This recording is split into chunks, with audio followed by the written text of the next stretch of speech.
Hi guys, another day, another vlog. So naglaglag di ang person no, maskin init kaayo, wala gora lang hapon maskin init kaayo. So karon ato kog Salmia, kung mato mong Salmia ang sakyan day 77 lang, dili tong 778, 77 jud siya.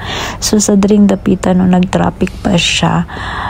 Time check 8 o'clock pa ni siya pero party nang inita. So wala na lang ko nang lingkod no, nagtindog na lang ko party pa yung trapika dra. Pero doon lang sa amuha jud ang Salmia, mga ano lang siya 10 minutes.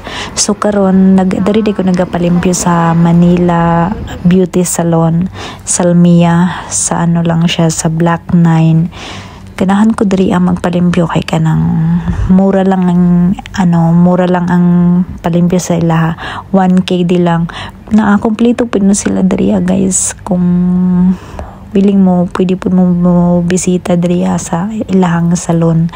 Ang palimpyo sa ilaha is 1k di lang jud. So ganahan ko ni ate kay siya jud ako ang maglimpyo pag na ako diri kay murag limpyo jud ako ang kuko. Sakit na mod kaayo kay daghan na siya mga cuticle. So kanang mga kauban nga naen bagong abot, magpa microblading po na silang mga kilays. So kanada yung katapat na ko mo na siyang bagong tiglimpyo mo na siya guys, Manila Beauty Salon. First floor lang na siya sa Block 9. Doon lang kayo siya, dali lang po siya tultulon. Inigig manaog nimo sa bus, makita nimo ang Manila Beauty Salon. First floor lang na siya. So karon no, init kayo nang magsuri-suri sa daykuan ni kay mo palit ko og sapatos. Unya dito po ko gapalit og sapatos sa kanang baratohon ng saman ng ma-afford. So sa dihang naglakaw-lakaw ko no, ako'y nakita andri nga earring, parting cute kaya siya nga earring, tambok siya pero galang pusa pero cute kayo siya. So naglakaw-lakaw na lang ko. So diri ko na malit guys og sapatos kay barato lang jud siya, tag 1KD lang jud na siya dira ang line. Dira atanan 1KD lang jud siya, mga nindot pa kaayo ang mga sapatos, barato lang. So mo nang check na ho, bagay lang man pud siya. So kung pwede mo makabisit mo diri makapait mo og mga sapatos.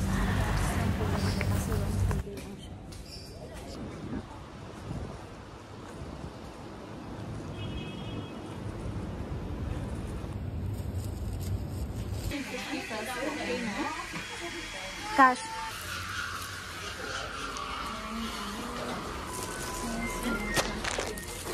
Thank you.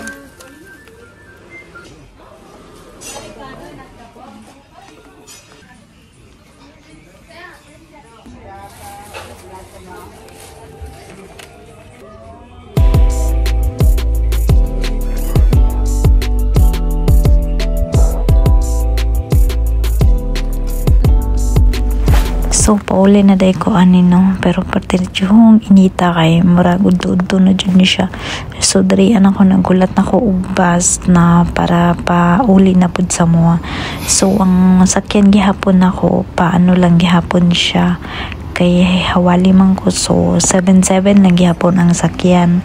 So kay murag dugay-dugay pa man jud ang bus mo, nang nagulat-ulat pa jud ko.